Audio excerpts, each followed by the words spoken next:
Hey YouTube, Joeboy here. So, One Piece chapter 1073 is out. If you guys haven't checked out that chapter yet, I suggest that you do so because I will be spoiling you. Now that you have, let's begin. Look, Egghead is simultaneously composed of elements a lot of people predicted. At the same time, it's been gloriously unpredictable. And somehow these two things aren't a contradiction and make a lot of sense. But first, let's all take a moment to appreciate it. This doesn't happen too often. A lingering mystery, prediction from the last chapter, instantly satisfied. Miss Bakken is Miss Buckingham Stussy. I am so used to Oda stringing us along that it's kind of surprising that we got the reveal so quickly. Simultaneously, Oda revealed that my suspicion that she was not a scientist is true, right? We haven't associated Stussy at all with science. Miss Bakken is tentative at best. Well, she's self-proclaimed, and she was a Mads freeloader. This is your weekly reminder that in One Piece, anything can happen. Okay, well, not anything, right? I get it. Some things can happen. But, you know, all your various little reasons why a theory can't be true, Oda can break those in a heartbeat the vast majority of the time. If you can argue why Oda would want to do something, then theoretically Oda can make it happen. This is just a shout out to all those theories that a lot of people consider to be ideas. Keep doing you. Someone mentioned this to me on Twitter and I agree wholeheartedly. Imagine predicting that Stussy is actually a clone of somebody from Rocks and a secret subordinate of Vegapunk before the arc started. Yeah. At the same time, I think that we had to know that Weevil and Miss Bakken, it had to come up soon. Like, whether here in Egghead or next in Elbaf, very, very soon, something had to happen with them because Oda's been stringing it along for hundreds of chapters. And like it or not, we're reaching the end. And you had to know that they were intricately tied in with something that's going to be related to the endgame. Cloning and science have become intricately involved in the endgame, not least of which because the Ancient Kingdom was more technologically advanced than Vegapunk himself. But I'm still kind of in shock that science was as important as it is. I always thought it was there, but never in my wildest dreams. As a side note, I didn't mention this in the last chapter review, but I did notice it. They made a joke about Sanji being like a seraphim, right? Well, you know, not only is it true because he follows the orders of women, it's literally true. Sanji is pretty much a seraphim. He's a clone of some sort, I'm not sure of who or if that person was important, but his brothers look exactly like him, so he's a clone and also genetically enhanced. Possibly also with the DNA of Lunarians because of his fire leg thing. Just saying. But let's stay on topic. So a theory that I really liked around the middle portion of Egghead when we became more accustomed to the existence of the Seraphim and got to see them more, is that Weevil was some kind of a prototype. He's a science experiment. And I think that we can sit here after this chapter and pretty much confirm that something to this effect is true. Basically, the Seraphim are the final version of what Vegapunk has been working on for maybe 3 decades, where Stussy of CP0 is technically a prototype of the Seraphim. A clone of somebody else, somebody important from Rocks, similar to what they're doing with the Seraphim and with the Warlords. But with the Seraphim, they've taken the host and they've made them considerably stronger using DNA from other sources. I don't know how much of this is in play with Stussy of CP0. I wouldn't be surprised if Vegapunk fiddled with her at least a little bit because Miss Bakken is very different personality-wise. But overall, she's not a superhuman freak to the extent that the Seraphim are. Now, with Weevil, you don't actually know. Weevil could be a prototype clone. Stussy is the first successful clone created. It's kind of hard to believe because Weevil looks so unlike Whitebeard. But technically, they could have tried and just not, it went wrong. But I still do like the idea that Weevil is more similar to the Seraphim than perhaps Stussy of CP0. Basically, Vegapunk tried to do things to Weevil to make him stronger, incorporating DNA from perhaps other things that exist on the planet, etc. And that's why he looks so, like he looks. Weevil is also a type of bug, so maybe that fits as well. Edward Weevil alludes to the fact that he has insect type DNA in there. It's Bug Whitebeard. But I want to make sure that you keep an open mind about Weevil because there's some strange things about him. First off, Bakken says that Weevil is her son, her and Whitebeard's son. So, you would have to assume that if this is actually true, and it could possibly be true, then maybe he's like a test tube baby that Vegapunk also fiddled with. And then there's the scars on him, which are also unique. A lot of people were initially reminded of Gecko Moria, zombies. I don't think that that's in play, but there's got to be a reason for the scars. You want to know how he got his scars? Actually, thought maybe Miss Buckin carried Weevil. So it's Whitebeard's child that Buckin, gave birth to. Seems kind of weird, just gonna throw it out there. But I will say this, where we're sitting now in the story and we're getting some reveals about Weevil, compared with when he was first introduced, my hype for him has declined significantly. Because I just don't think that he's that important. I mean, a tie to science maybe, genetics of Whitebeard, cool, but he's not Whitebeard, he's an idiot. I don't see much coming from him. Rather than play an important role in a battle sense or in a plot sense, he seems more like a world-building character. But I'm not intending for this to be a criticism, it's more so acknowledgement of like, oh look, this is where this guy fits into the story. So basically, aside from the explicit reveal of whatever he is, I think that the most that he's probably going to do is show up and be a background character. A la Green Bull. That's how I feel. But it is a relatively interesting discussion about like how exactly he's going to come back in the story, because we learned in this chapter that he was defending Whitebeard's village, but ultimately he got captured by Green Bull. Does he make it all the way back to Impel Down and does everyone break out? Or does he have a switch built in his mind somewhere where they can treat him like Seraphim, maybe? Or are they in such a hurry to deal with Garp and other things going on that they just carry him with them for whatever reason? Doesn't seem likely to me, but maybe. Curious as to what everyone thinks about this, but I would say that of these three ideas, none of them really satisfy me, I would say. So, and just throw it out there, right? The story speeding up. Oda may be doing things in order to reach the end faster. It's a possibility. So was Weevil cut, right? Where it's like, oh, look, here's a science thing about him, but he doesn't actually show up in the story again, except for maybe like a final battle, something. Hate to say it, but it could be true. But I didn't really intend for this discussion to be depressing in any way. I am excited to learn what there is to know about Weevil. I like his character, I like the dynamic with Bakken.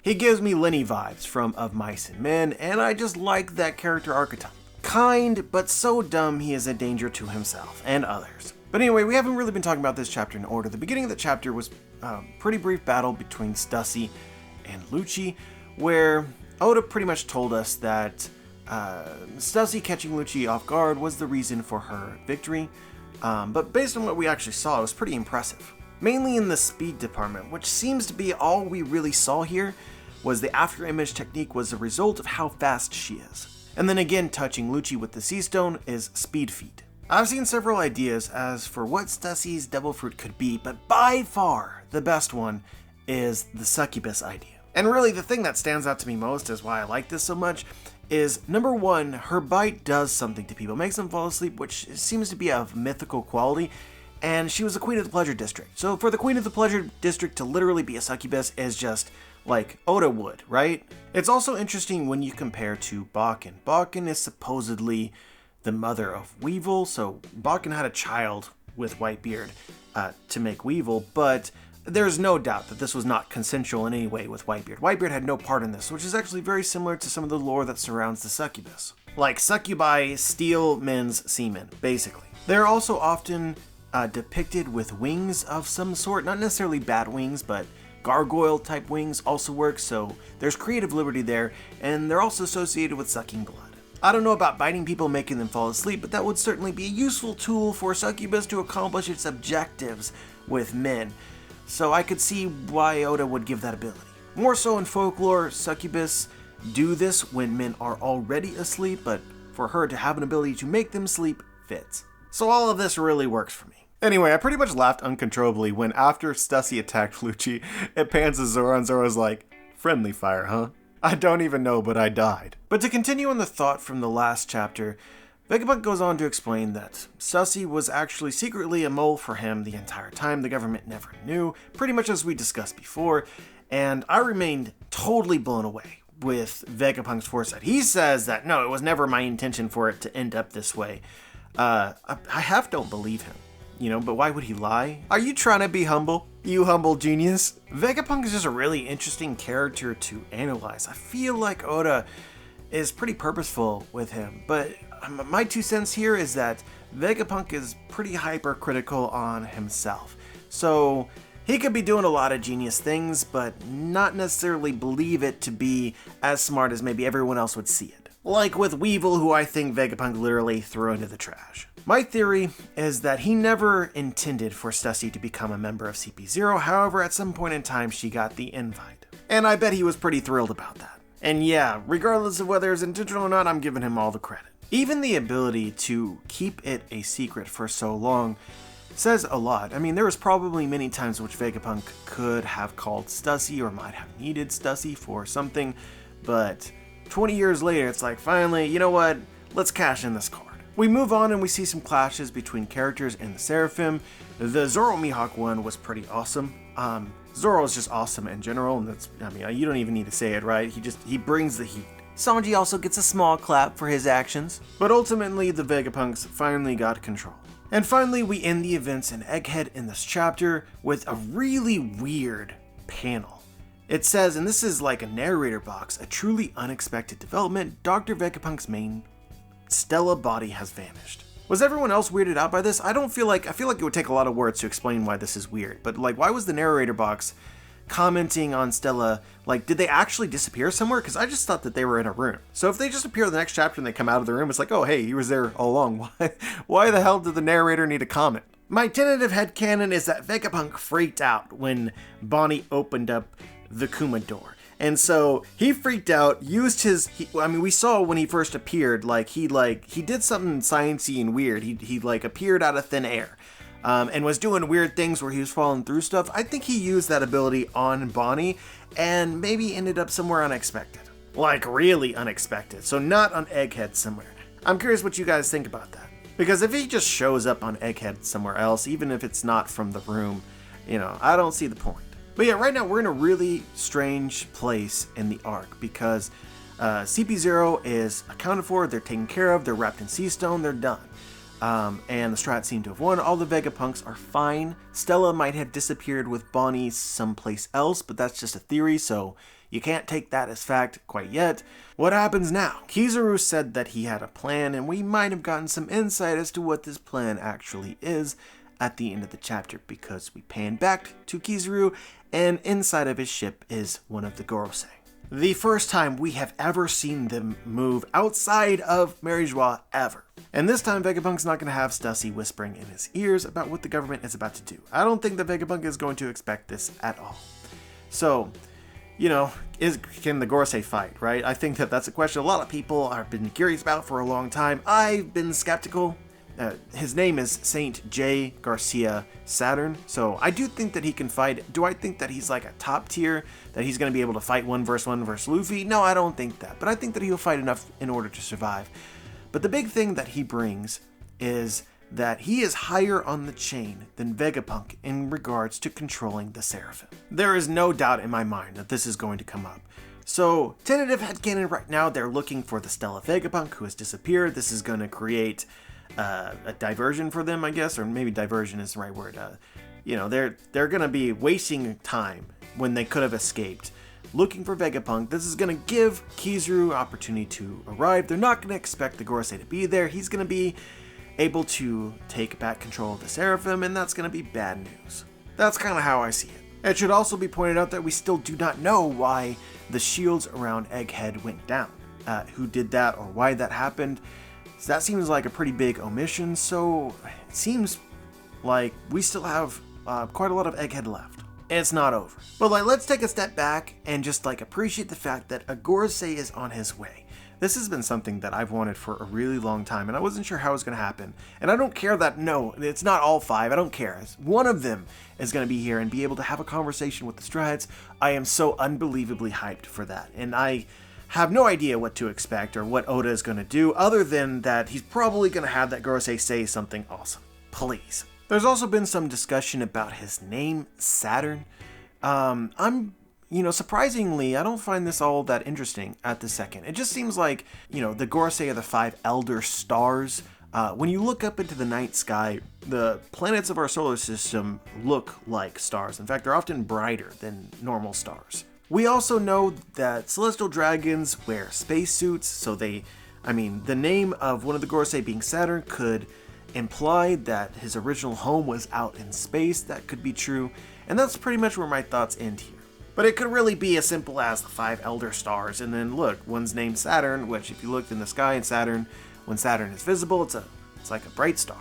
But anyway, we've added some new things to the pot to sort of simmer in the back of our minds, but overall I still kind of feel the same about how this arc is going to go. I still think that some of the Vegapunks are going to die, because I really doubt that all of them travel with the Straw Hats to where they go next, which is probably Elbaf. They will escape to reach the next island, but you might lose some Vegapunks along the way. So overall, what this chapter accomplished is we substitute CP0, we got our Lucci moment, Lucci came back in the story, and we see, look, Luffy's really grown. Now we're going to get a Gorosei to replace him, Gorosei and Kizaru. I'm really curious as to Kizaru's relationship with Vegapunk, because I thought that they were closer than it seems recently, but, with the Gorosei is going to bring the heat. He has all the knowledge of the world at his disposal. Oda's probably salivating. And there's no doubt that we're going to end Egghead spectacularly. But as always, curious as to what you guys think, whether you know something from the chapter that I might have missed. Just share your thoughts. Check out my book, The Booms, Volume 1, links in the description. Volume 2 will be coming out March 17th. I'll let you guys know when there's updated links so you can get your hands on the physical book when it releases. Like the video, subscribe, click the bell to be notified, join the squad, and as always guys, have a wonderful day.